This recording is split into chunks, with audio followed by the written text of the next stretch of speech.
సమావేశం ఏర్పాటు చేయడం జరిగింది. కనుక అక్కడికి వెళ్ళి భారతదేశం మహిళాభివృద్ధిని దృష్టిలో పెట్టుకుని చేస్తున్నటువంటి కార్యక్రమాల గురించి చెప్తున్నప్పుడు అనేక దేశాలు ఆశ్చర్యపోవడం కూడా జరిగింది. ఎందుకంటే మేము ఇంకా ఆ దిశగా అడుగులు వేయలేదు, ప్రారంభించలేదు. ఆల్రెడీ ఒక దశాబ్ద కాలంలో, అంటే ఒక 10 సంవత్సరాల కాలంలో ఇన్ని రకాలైనటువంటి కార్యక్రమాలు చేపట్టడం మహిళాభివృద్ధికి సంబంధించి, అదే విధంగా వారి యొక్క పరిస్థితుల్లో మార్పులు రావడం అనేది దేశాలన్నీ కూడా మనని రికగ్నైజ్ చేసినటువంటి సందర్భం. అదే విధంగా మొన్న యునైటెడ్ నేషన్ కి, ఐక్యరాజ్య సమితికి సంబంధించి డెలిగేషన్ ఏదైతే ఉందో దానికి కూడా నాయకత్వం వహించేటువంటి ఒక అరుదైన గౌరవం నాకు లభించింది.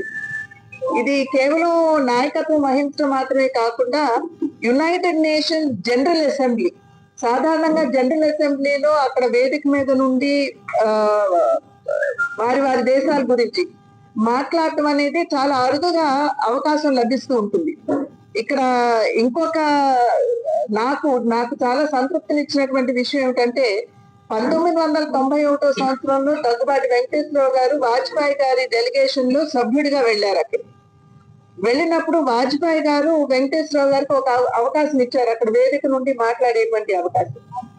మళ్ళీ అదే వేదిక మీద నుండి నాయకత్వం వహిస్తూ నేను మళ్ళీ అక్కడ నుండి మాట్లాడటం అనేది నాకు ఒక రకంగా భారతదేశాన్ని అక్కడ ఆవిష్కరించడం యునైటెడ్ నేషన్ జనరల్ అసెంబ్లీలో. అది మాత్రమే కాకుండా వెంకటేశ్వరరావు గారు వెళ్ళిన దానికి నేను వెళ్ళి అక్కడ నుండి మాట్లాడటం, ఇవన్నీ కూడా నాకు చాలా అరుదైన గౌరవంగా, నాకు సంతృప్తినిచ్చినటువంటి విషయాలుగా మీ అందరికీ నేను తెలియజేసుకుంటున్నటువంటి అంశం. అయితే ఐక్యరాజ్య సమితిలో సాధారణంగా అణుశక్తికి సంబంధించి న్యూక్లియర్ పవర్ అనేది ఏదైతే ఉంటుందో సాధారణంగా దాన్ని విధ్వంసానికి చాలా దేశాలు ఉపయోగిస్తూ ఉంటారు. ఇప్పుడు మనం చూసినట్లయితే చైనా దగ్గర అణుశక్తి ఉంది, అణుబాంబు ఉంది, అదే విధంగా పాకిస్తాన్ దగ్గర ఉంది. మన నేబరింగ్ కంట్రీస్ లో వారందరి దగ్గర కూడా ఒక ప్రశ్న చెప్పాలంటే న్యూక్లియర్ బాంబ్స్ ఉన్నాయి. కానీ భారతదేశం మొట్టమొదటిసారి ఫస్ట్ యూజ్ మేము చెయ్యము అని చెప్పి ఆనాడు ఇంటర్నేషనల్ గా సంతకం చేయడం జరిగింది. ఆ సందర్భంలో ఫస్ట్ యూజ్ కి మేము వెళ్ళం అని చెప్పి భావిస్తున్నటువంటి నేపథ్యంలో ఆ అణుశక్తిని, ఆ అటామిక్ కానీ న్యూక్లియర్ పవర్ కానీ ఏ రకంగా మనం ప్రజల జీవితాల్లో మంచి మార్పులు తీసుకురావడానికి ఎలా ఉపయోగించాలి, అంటే విద్యుత్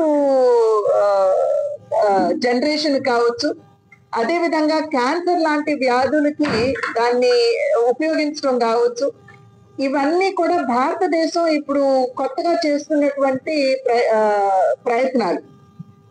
కనుక వీటన్నిటినీ కూడా అణుశక్తిని కేవలం విధ్వంసానికి మాత్రమే కాదు, ప్రజా హితానికి కూడా వాడుకోవచ్చు, దాన్ని వినియోగించుకోవచ్చు అనేటువంటి విషయాన్ని భారతదేశం పక్షాన నేను అక్కడ ఆవిష్కరించడం అనేది నిజంగా నేను గౌరవంగా భావిస్తున్నాను. అంటే ఒక భారతీయురాలుగా నేను గౌరవంగా భావిస్తున్నటువంటి విషయం.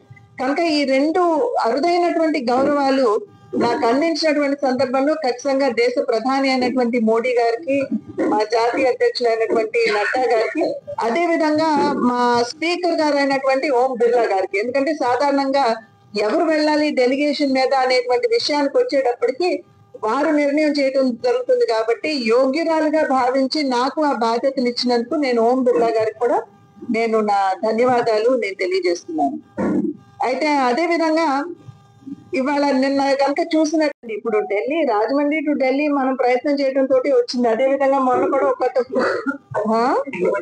తిరుపతికి కూడా మనం ఫాలో అప్ చేయడం తోటి వచ్చినటువంటి నేపథ్యం. ఆల్రెడీ రామ్మోహన్ గారికి మా వైపు నుండి మేము రిక్వెస్ట్ చేసామంటే ఇప్పటికి కూడా 2-3 సార్లు అడిగాము. అండ్ ఖచ్చితంగా అది అవుతుంది అనేటువంటి నమ్మకం అయితే నాకు ఖచ్చితంగా ఉందండి.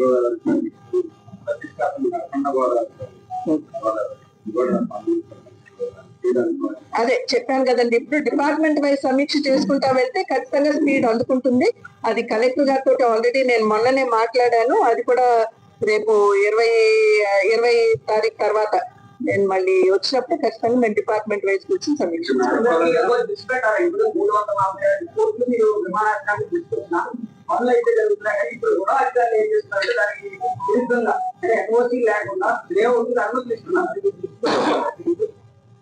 మీరు ఇప్పుడు తీసుకొచ్చారు కాబట్టి ఖచ్చితంగా నేను రుడా చైర్మన్ గారితో మాట్లాడతానండి, చౌదరి గారితో.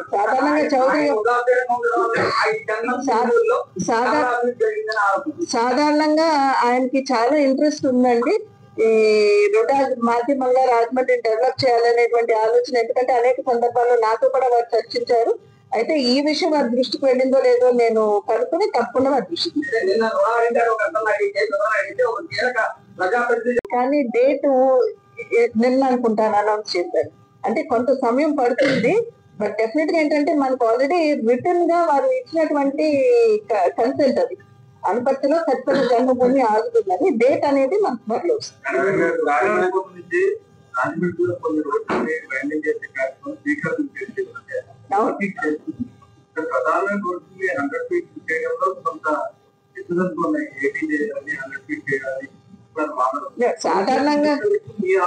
సాధారణంగా ఎక్కడైనా సరే రోడ్డు వైడనింగ్ అనేటప్పటికీ ఇటువంటి వివాదాలు రావడం అనేది సాధారణం. ఎందుకంటే కొంతమంది 80 అడుగులు చాలంటారు, కొంతమంది 100 అడుగులు కావాలని అంటారు. ఏదైనా స్థానికంగా ఉన్నటువంటి ప్రజల మనోభావాల్ని దృష్టిలో పెట్టుకుని పెద్దలందరూ చెప్పేటువంటి విషయాల్ని క్రోడీకరించి ఆ తర్వాతే అందరి సమ్మతితోటే నిర్ణయం చేయడం అనేది జరుగుతుంది. గౌరవం 2 పర్యాయాలు. ఒకటేమో బార్బడోస్ లో జరిగినటువంటి కామన్వెల్త్ మహిళా పార్లమెంటేరియన్ యొక్క సమావేశం. భారతదేశానికి నేను చైర్మన్ గా ఉన్నటువంటి సందర్భంలో ఆ డెలిగేషన్ ని నాయకత్వం వహించేటువంటి అవకాశం నాకు లభించింది. అక్కడికి వెళ్ళినప్పుడు అక్కడ దగ్గర ఒక 5 రోజుల పాటు అక్కడ సమావేశంలో భారతదేశం మహిళాభివృద్ధి, మహిళా సాధికారతని దృష్టిలో పెట్టుకుని అనేక నిర్ణయాలు తీసుకుంటూ అనేక పథకాలు ప్రవేశపెట్టినటువంటి సందర్భంలో వాటన్నిటి గురించి కూడా మనం అక్కడ చాలా చక్కగా వివరించి చెప్పడం జరిగింది. ఆల్రెడీ అప్పుడు ఆపుంటే బాగుండేది, దాన్ని తీసుకెళ్లి దేవరపల్లిలో కలిపేశారు. ఇప్పుడు మన రైతులు అందుకనే కొంతమేరకు నష్టపోతున్నారేమో అని చెప్పి అది బాగా పొద్దున కూడా నేను వారితోటి మాట్లాడటం జరిగింది. నేను అందుకనే టొబాకో బోర్డు చైర్మన్ ని, ఈడీ గారిని రేపు 20 తర్వాత ఇక్కడికి వచ్చి రైతులతోటి మీటింగ్ పెట్టాలని నిర్ణయించడం జరిగిందండి. యశ్వంత్ గారితో నేను ఆల్రెడీ మాట్లాడాను, ఆయన కూడా సమ్మతించారు. మేము రైతులతోటి త్వరలోనే మేము మీటింగ్ పెట్టుకుంటాం.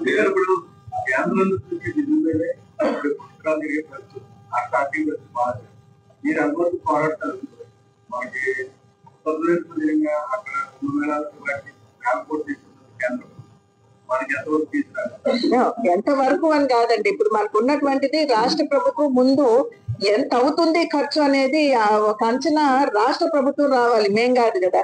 ఆ తర్వాత రాష్ట్ర ప్రభుత్వం అక్కడ సబ్మిట్ చేసిన తర్వాత మా వంతు కృషి ఖచ్చితంగా మేము చేస్తాం. అయినా కూడా ఇవాళ నేను మీకు తెలియజేస్తున్నటువంటి విషయం, మీరు ఇప్పుడు ఎన్నికల 2024 నుండి ఇప్పటి వరకు మీరు చూస్తున్నారు. అన్ని విధాలా కూడా కేంద్ర ప్రభుత్వం ఎక్కడికక్కడ రాష్ట్ర ప్రభుత్వానికి ఏం కావాలో మన ముఖ్యమంత్రి గారు వారి దృష్టికి తీసుకుని వెంటనే వారి సంపూర్ణమైనటువంటి సహకారం కేంద్ర ప్రభుత్వం అందిస్తుంది. కనుక ఈ విషయంలో కూడా ఎక్కడా కేంద్ర ప్రభుత్వం వెనకాడదు.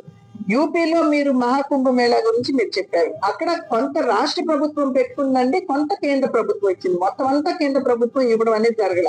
అయితే మన ఆర్థిక పరిస్థితి కొంచెం అస్తవ్యస్తంగా ఉన్నటువంటి సందర్భంలో ఖచ్చితంగా ఎక్కువ వరకు కూడా కేంద్ర ప్రభుత్వం సహకారం అందిస్తుందని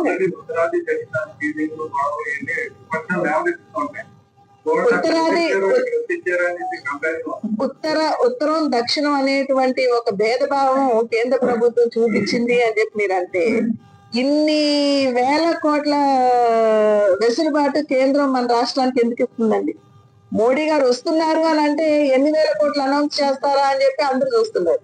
పరిస్థితి అలాగున్నది. 3 లక్షల కోట్లు హైడ్రోజన్ దగ్గర నుండి మొన్న వచ్చినప్పుడు 16,500 కోట్ల వరకు కూడా మళ్ళీ అభివృద్ధి కార్యక్రమాలు ఇన్ని జరుగుతున్నప్పుడు ఉత్తర దక్షిణ భేదభావం ఎక్కడి నుండి వస్తుందండి? డెఫినెట్ గా అది ఉండదండి.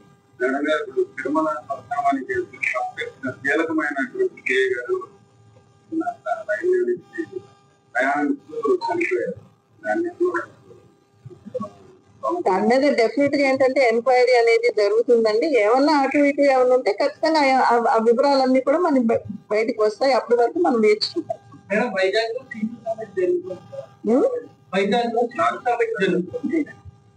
సిఐఐ సమ్మిట్ జరుగుతుంది. ఇది నిజంగా మనకి చాలా అవసరమైనటువంటి కార్యక్రమం అండి. ఇప్పుడు దీని వల్ల ఏమవుతుందంటే మనం చూసాం, గూగుల్ వచ్చింది మనకి పెద్ద ఎత్తున పెద్ద పెట్టుబడితోటి మనకి గూగుల్ ఇక్కడికి రావడం జరిగింది. ఒక రకంగా అది మనకి ఒక మంచి బేస్ ఇచ్చింది, పునాది వేసింది అని చెప్పి మనం అందరం కూడా భావించాలి. ఎందుకంటే ఎప్పుడైతే అంత పెద్ద ఎత్తున పెట్టుబడి మనకు వస్తుందో డెఫినెట్ గా కేవలం దేశవ్యాప్తంగా కాదు, ప్రపంచ వ్యాప్తంగా కూడా ఒక రకమైనటువంటి ఉత్సాహం అనేది పెట్టుబడిదారులు కనబరుస్తారు రావడానికి. దీనికి తోడు మన రాష్ట్ర ప్రభుత్వం ఏదైతే ఈజ్ ఆఫ్ డూయింగ్ బిజినెస్ కింద పర్మిషన్స్ కావచ్చు, ల్యాండ్ కావచ్చు, పవర్ కావచ్చు, వాటర్ కావచ్చు, కొంతమేరకు వారికి వెసులుబాట్లు కల్పిస్తూ మీరు రండి, మీరు కనుక వచ్చినట్లయితే ఈ వెసులుబాట్లు మేము కల్పిస్తాము, పెట్టుబడులు తీసుకుని రండి అని చెప్పినట్లయితే ఖచ్చితంగా పెద్ద ఎత్తున పెట్టుబడులు మన రాష్ట్రానికి వచ్చేటువంటి అవకాశం ఉంటుంది. రావాల్సిన ఆవశ్యకత కూడా ఉంది. ఎందుకంటే ఇంతకు ముందు 5 సంవత్సరాల కాలం మనం చూసాం, పెట్టుబడి పెట్టినటువంటి వారు పరిశ్రమలు కూడా పెట్టుబడి వెలుపలికి తీసుకువెళ్ళిపోయినటువంటి పరిస్థితులు కూడా మనం చూసాం. కనుక ఖచ్చితంగా ఇందాక మనం అనుకున్నట్టు రాష్ట్రం ఆర్థిక ఇబ్బందుల్లో ఉన్నటువంటి సందర్భంలో ఇటువంటి పెట్టుబడులు కనుక వచ్చినట్లయితే, పరిశ్రమలు కనుక వచ్చినట్లయితే మన బిడ్డలకి ఉపాధి అవకాశాలతో పాటు మన ఆర్థిక పరిస్థితి కూడా కొంచెం మెరుగుపడేటువంటి అవకాశం ఉంటుంది. కనుక ఖచ్చితంగా ఇది మనం అందరం కూడా ఆహ్వానించాలి. అయితే దీనికి మనకున్నటువంటి బలం ఏమిటంటే లిటరసీ రేట్, అక్షరాస్యత కావచ్చు, అదే విధంగా మనకున్నటువంటి యువతరం కావచ్చు, వారిలో నిక్షిప్తంగా ఉన్నటువంటి నైపుణ్యం కావచ్చు. సో దాన్ని కూడా మనం కనుక గ్రూవ్ చేసుకుంటూ, అంటే వారికి నైపుణ్యాభివృద్ధి పట్ల ఆసక్తి కలిగిస్తూ వారిని ఆ దిశగా కనుక తీసుకెళ్ళినట్లయితే ఖచ్చితంగా మన రాష్ట్రం ముందుకు వెళ్ళేటువంటి అవకాశం ఉంటుంది. ప్రతి ఒక్కరూ కూడా ఈ సిఐఐ సమ్మిట్ ని ఆహ్వానించాలి.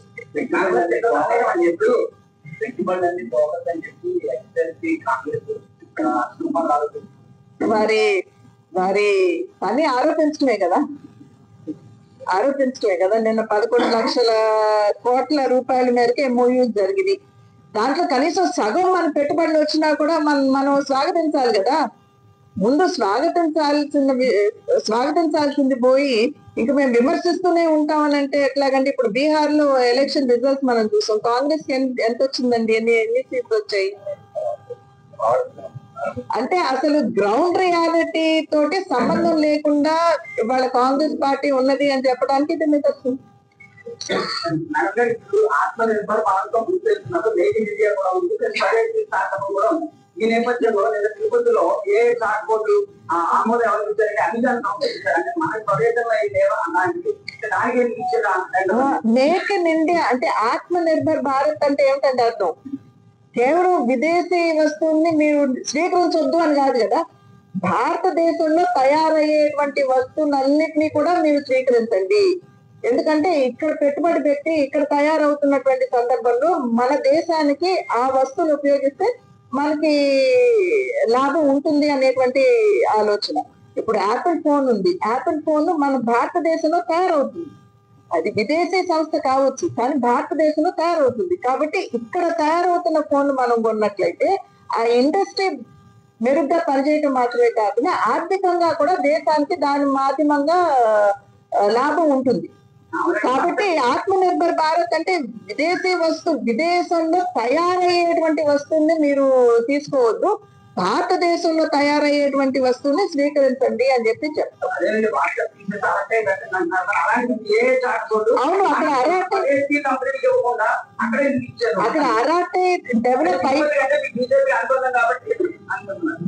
అక్కడ అరాటే డెవలప్ అయింది కాబట్టి అరాటే మీరు తీసుకోండి అని అంటున్నారు. వాట్సాప్ వదిలేయండి, ఎందుకంటే అరాటే ఆ స్థాయికి వచ్చింది కాబట్టి. కనుక అమెజాన్ స్థాయికి ఖచ్చితంగా ఏదన్నా ఇండియన్ స్టార్ట్అప్ యూనికార్న్ దానికి వచ్చినట్లయితే డెఫినెట్ గా అదే తీసుకుంటాం. ఇవాళ యూనికార్న్ తీసుకోండి, 2014కి ముందు ఎన్ని ఉన్నాయి, ఇవాళ ఎన్ని ఉన్నాయి మన దేశంలో. అదంతా మరి కేంద్ర ప్రభుత్వం వారిని ప్రోత్సహించడం వల్లనే కదా వచ్చింది. అరాటేని కూడా కేంద్ర ప్రభుత్వం ప్రోత్సహించింది. కనుకనే మాకు కూడా ఆదేశాలు ఉన్నాయి, మీరు వాట్సాప్ కాదు నెమ్మదిగా అరాటే వైపుకి వెళ్ళండి అని చెప్పి చెప్తున్నారు. మేమందరం కూడా అటువైపు అడుగులు వేస్తున్నాం.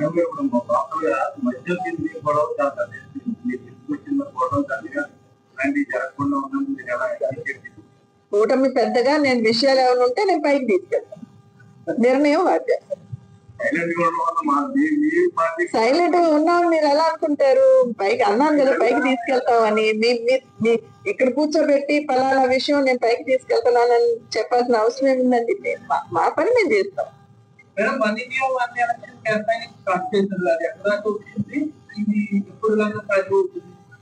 ఎప్పటి వరకు సాధ్యమవుతుందంటే అందరూ ఏకతాటికి రావాలి, ఒకే అభిప్రాయాలకి రావాలి. దానికి కావలసినటువంటి గ్రౌండ్ వర్క్ అంతా కూడా జరుగుతూనే ఉంది. మనందరికీ తెలుసు, మనకి స్వాతంత్రం వచ్చినప్పుడు మొదటి 2-3 ఎలక్షన్స్ జమినీ ఎలక్షన్స్. దేశం అంతా కూడా ఒకే ఎలక్షన్స్ ఉంటాయి. తర్వాత పంజాబ్, బీహార్ వంటి రాష్ట్రాల్లో కొంచెం కాంగ్రెస్ ఎప్పుడైతే దెబ్బతిన్నాము, వెనకబడ్డాము అని అనుకున్నారో అప్పుడు దాన్ని సెపరేట్ చేసేసి వాళ్ళు అక్కడ గవర్నర్ రూల్ అని అటువంటి తీసుకుని వచ్చి ఎక్కడికక్కడ ఏ రాష్ట్రానికి ఆ రాష్ట్రానికి ఎన్నికలు జరుపుకునే విధానాన్ని తీసుకుని రావడం జరిగింది. కనుక ఇవాళ ప్రయత్నం కొత్త ప్రయత్నం కాదండి, ఇది వరకు ఉన్నటువంటిదే మళ్ళీ తీసుకురావాలి. కనుక ప్రజలందరూ ఆమోదిస్తే ఖచ్చితంగా పద్ధతి. Okay, thank you.